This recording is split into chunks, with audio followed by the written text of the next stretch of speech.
Well, here's another InfoWars conspiracy theory that has turned out to ring true. Now, remember when we were kind of making fun of everyone who was obsessed with this Pokemon game, saying, look, you guys are seriously helping the intelligence agencies build their geospatial intelligence? Well, guess what? Here at South by Southwest, there was actually a director of the Pentagon's Strategic Capabilities Office speaking to someone from Wired magazine and said, the autonomous future of warfare looks a lot like Pokemon Go. So this is Will Roper, and he plays video games like the country's future depends on it. That's his job. And he says that he spends his days predicting how war will work in the not so distant future and develops the technological capabilities that will enable the American military to lead the way. And he says that they think that they have solved one of the toughest challenges for warfare. And that is, how do you take amazingly complex information and make it so integrated with the person interacting with it? Well, then in comes Pokemon Go, or so they want us to think, because as we have reported back in July of 2016, Pokemon Go was linked to a CIA company. But Roper is basically saying that he envisions a day when soldiers will be able to drop a digital marker on the battlefield that future deployments and faraway units could also see, similar to how Pokemon Go enables millions of strangers to spot the Jigglypuff in the middle of Times Square. They say, or perhaps augmented reality advances could help soldiers access a global map of the surrounding area in the lower corner of the field. People who play a lot of first-person shooter games like Call of Duty would be familiar with what something like that would look like. So this is, of course, something I spoke a lot about this with Jade Helm and the building of the geospatial intelligence, and how it was more so being able to get the soldiers to drop these pins. And then, of course, with Pokemon Go, I know Alex was really just raving about this. This is, of course, building a CIA database. And so it's basically turning millions of people's cell phones into Imperial probe droids. So this was back in 2016. Kit Daniels did the report and said that the developer of Pokemon Go, Niantic Inc., was founded by John Hanke, who previously received funding from the CIA's venture capital firm In-Q-Tel to develop what eventually became Google Earth. Now, In-Q-Tel was once described as an independent strategic investment firm that identifies innovative technology solutions to support the missions of the U.S. intelligence community. So they are going into Silicon Valley and working with these tech giants to find the people. Just like there is a massive political presence at South by Southwest now. They are all in with the tech and the innovation at South by Southwest, really trying to convince these developers to work with the government to help them stay ahead of the game. And of course, now they're really trying to have to work to rebuild the trust of those tech communities after it's been revealed in Vault 7 that they have been exploiting backdoor vulnerabilities. So this is easy to see why the CIA would have an interest in the software behind Pokemon Go, because Pokemon Go utilizes the player's camera and gyroscope to display the image of a Pokemon as though it were right there in your living room in the real world. And we said, basically, you're taking your phone and giving Google Earth, the CIA, giving them access to all of the places that Google Earth isn't able to reach, like inside your apartment complex or inside of an office complex, in dark alleyways, in basements. So these are places where spy satellites, Google cars cannot reach, but they are convincing millions of people to, hop over that fence there and catch them all, So just people were just obsessed with this game. And Kit Daniels points out, for example, in the 2008 film The Dark Knight, Bruce Wayne intentionally places a backdoor into cell phones sold by his company to implement a citywide sonar grid. So there you have the movie basically showing you how this augmented reality software, how it all kind of works. In the early 2000s, In-Q-Tel invested in Keyhole Inc. This was a company founded by Hanke. They developed the 3D flyby images of buildings and terrain from geospatial data that was collected by satellites. Keyhole was later purchased in 2004 by Google, and they turned that technology into Google Earth. And of course, this is the CIA establishing In-Q-Tel to go ahead and gobble up any new investment and identify any companies that they would be able to use their ingenuity to help build the arm of the government. So we're going to be doing some more Man on the Streets out at South by Southwest. But I mean, you would just not believe in the last couple of years, we had former President Barack Obama and Michelle Obama here last year trying to speak directly with these tech innovators to get them to join us, help the government. Michelle Obama was there speaking with musicians to get them to use their music and to write music specifically to help the government push its agenda. I'm sure they were speaking with the film crews there as well and people involved in that industry. And it's very interesting to see how the tides have completely turned because just a year ago, the entertainment industry was all for pushing the government's propaganda. But now, and I asked a lot of people this on the street last year when I did a report, what about if there's a president in power that you don't like, who's pushing political agenda that you disagree with? Are you still going to help him push vaccines? That kind of made people stop and think a little bit, but that's how this is. So perhaps if you agree with certain, you think, you believe, you trust that the government has all of the American people's best interests at heart, you're going to help them build this technology. But then you might get a little peek behind the curtain and see what's really going on, as with this Vault 7, the latest data dump by WikiLeaks, and others, that you're basically helping to build the prison planet that we are all enslaved in. So it'll be kind of interesting to see how this new technology, this new app is going to be used. So this is a creepy facial recognition app. It lets users find complete strangers on Facebook by taking their picture. So this is something that is going to basically do away with privacy existing in public society. So all users have to do is take a picture of someone on the street, they run it through this app, it scans through billions of Facebook profile images a second, and it accesses this through a database that's built for developers, and it can link it to most photos with a profile on the social network within 10 seconds. So they can identify anyone in a matter of seconds and be able to get a massive amount of information on you, because a lot of people put so much personal information up on Facebook. So immediately you can identify people right on. I'm not even going to say the name of this app because I don't want people downloading it. But Facebook has, they're trying to delay the launch of this app. It's supposed to come out at the end of the month. But Facebook says, it violates the privacy policies of Facebook.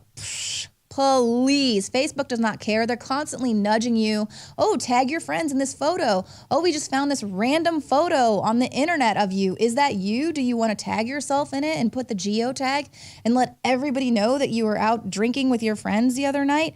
The reason why Facebook is going to try to delay this app coming out is because Facebook doesn't own it, they don't control it, and it's using Facebook's data because, of course, they consider your personal data that you offer up to the website. That's their data now. They own your information. They're the ones that get to sell it. So that's what the issue is here. They're probably going to buy up this technology from this app, and then they will put it out through Facebook. And, that's just where it is there. Don't start thinking that all of a sudden Facebook has some moral high ground here that they're not going to step below. But according to a recent Pentagon report, the Pentagon is saying that the entire U.S. energy grid is open to cyber attacks and will be for another few decades, at least the next decade. They say American infrastructure, including the energy grid, will remain vulnerable to cyber attacks from China and Russia, of course. For the next decade, the cyber vulnerabilities must be reduced, while the Pentagon creates new deterrence capabilities ranging from low-level disruption to catastrophic destruction and loss of life. So they're basically letting us all know that the Chinese and the Russians are going to hack into our energy grid, therefore, and sooner rather than never at all, but therefore they have to go on the offense and build these other weapons, and where are they going to test them at, or if something happens, false flag type deal, they can of course blame it on the Chinese or the Russians. And so they say that the offensive cyber capabilities of the most capable potential adversaries are likely to far exceed the United States. And of course, they would know this because, as we also learned with the Vault 7 data dump, the CIA has stolen a lot of their cyber warfare techniques from the likes of Russian state and these other adversarial countries. So they know the type of advancement these have. I mean, these are countries where everyone works for the government. You're not allowed to do your own thing. You're not a free country like here in the United States. So everyone is, if you're a hacker, you're basically working on behalf of the Russians or the Chinese. And they're probably not paying them as well as they're paying the hackers that work for the U.S. government. This report says the United States, as well as our allies and partners, are at serious and increasing risk of severe cyber attack and increasingly costly cyber intrusion. The requirement for enhanced deterrence is, in our view, not debatable, nor is the need to accelerate the implementation of deterrence measures. So, once again, they are basically accusing these other countries of what they themselves are rapidly working on, because they know how vulnerable the grid is. They know how vulnerable everything is to hacking, but they cannot resist themselves. They cannot stop. They are absolutely ramping up everything to be connected to the grid and to get everything wired and everything up in artificial intelligence, because they know there's a calamity absolutely is going to happen in the future. So let's just go full steam ahead. But this is according to 3 separate intelligence agencies. These sources believe that former President Obama veered outside the chain of command and employed British surveillance agents to conduct surveillance on Donald Trump. Wow. So this was prior to the election, and this is according to Judge Andrew Napolitano. He revealed this on Fox and Friends. He says that the sources spilled the details to him as this case continues to dominate headlines. Napolitano says that the sources tell him he didn't use the NSA, he didn't use the CIA, he didn't use the FBI, and he didn't use the Department of Justice. Obama used GCHQ, and that's the initials for the British spying agency. They have 24/7 access to the NSA database, and he never would have had to get any American fingerprints on this whatsoever. He could have just said, I need you to go in and look at President-elect Trump, see if he's got any ties to the Russians. There would have been no American fingerprints, and this also would have secured plausible deniability. So there you go. But we had Joel Gilbert here writing an article. This is investigative filmmaker Joel Gilbert saying, we need to investigate Russia's ties to Obama. And he gets into some pretty good conspiracy theories here, asking, was President Barack Obama blackmailed by Russia? Now, everybody kind of knows this clip. Let's go ahead and go back and play this clip from a couple years ago. This is my last election. Yeah. After my election, I have more flexibility. Yeah, I understand. I transmit this information to Vladimir and understand what. So why in the heck was Obama whispering, this is my last election, after my election I have more flexibility? Is he promising Russia the policies that he would implement? You know, what is he doing there? Was he blackmailed by Russia? This is what Joel Gilbert is asking, and he kind of brings up some very good points here. He says, this stunning and inexplicable pro-Russia policies that Obama undertook during his first term gives us every reason to believe Obama was under Putin's control right under our noses. So upon taking office in January 2009, Obama canceled the planned U.S. missile defense system in Eastern Europe that Vladimir Putin had bitterly opposed. Mitt Romney called this action a gift to Russia, while Putin called Obama's move correct and brave. Under cover of the now infamous reset, the U.S. set up a joint commission to transfer previously forbidden technology to Russia. The U.S. also approved the transfer of 20% of American uranium deposits to a Russian company, Uranium One. And in addition to that, Putin scuttled an agreement on disposal of weapons-grade plutonium with no response from Obama. And number 4, best of all, Obama implemented a policy of American disengagement from the world, billed as leading from behind. So this abandoned years of bipartisan foreign policy consensus. And because the U.S. was disengaged, this allowed Russia to kind of get in and fill the void there, fill the vacuum, tip the balance of power in its favor where it saw fit. Russia invaded Crimea and intervened in Syria with barely a word from the White House. And so all this stuff was happening, but we were all told, just, don't worry about it, whatever. Mr. Obama was calm. He was going golfing. And so then Joel Gilbert goes on, which if anyone hasn't seen his 2012 film, Dreams from My Real Father, this is where he's getting all this information from. What leverage could the Russians have had over Obama? Why would Putin be pressuring Obama to deliver even more before the 2012 election? Well, he says Obama's father lie, served up by the United States on a silver platter to Russia's Foreign Intelligence Service, is the fact that his real father was the Cold War Soviet espionage agent Frank Marshall Davis, who the Russians had plenty of information on, as did the FBI, because they had him under surveillance for pro-Soviet espionage and propaganda activity for 20 years. Now, he gets into great detail in this article, kind of going back where he presented this mountain of evidence, kind of linking the two, and talking about how in the 1930s, the Communist Party USA there was on the lookout for prominent black leaders who could help bring other black people into the communist movement. And then how Frank Marshall Davis kind of went to Honolulu and was just this massive social justice warrior there at the time. So it goes on 600-page file by the FBI. Great article there. But this is really good. Is it actually Obama who we need to investigate with ties to Russia?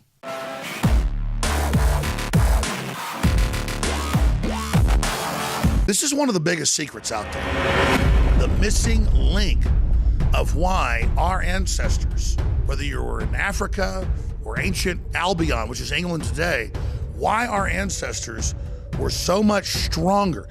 I mean, there are huge archaeological reports, all sorts of anthropology studies, you can look them up for yourself, that show that humans, just an average farmer of 10,000 years ago in England, was stronger than Olympic athletes today. In the final equation, everyone knows our modern society has lost its vitality.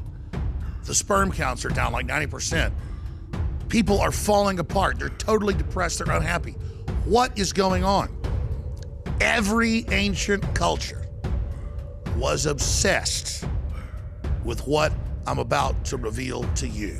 Today we call it bone broth, and for thousands of years our ancestors enjoyed its benefits before it became lost to our modern diets of processed junk. That's why I'm so excited to announce the product that is undoubtedly the jewel in the crown of InfoWars Life products. Caveman. We lost our vitality because we just ignored the ancient traditions. Everyone knew that you used all the parts of the animal. You used the skin to cover yourself or for shelter. You used the meat for sustenance, the fat for cooking, but you used the bones for strength. We are now introducing Caveman by InfoWarsLife.com, the ultimate in true paleo nutrition with bone broth, turmeric root, chaga mushroom, and 7 total primal superfoods in a single great tasting formula. The bone is so amazing. From the outside structure full of minerals and key cofactors to the marrow that produces the blood for the body. This is the engine of the life essence. I've made a lot of important points here, but this is the one you need to research for yourself because it's so key. High-quality bone broth helps support healthy muscles and connective tissue, while the active compounds in turmeric do battle on the cellular level and help fight free radicals. And collagen is essential to aid healthy tendons, ligaments, and muscle tissue. This is an absolute win-win. You get an amazing product produced right here in America. You support InfoWars and all we're doing to promote freedom and the restoration of our republic and promotion of freedom worldwide. The journey towards better health and giving our bodies these amazing compounds that God created starts at InfoWarsLife.com. 3 years in the making, incredible research, and the very best ingredients. I'm Alex Jones, and I may not be a caveman, but compared to these trendies out there in the street, I'm as close as it gets. Join me at InfoWarsLife.com and get your caveman formula today.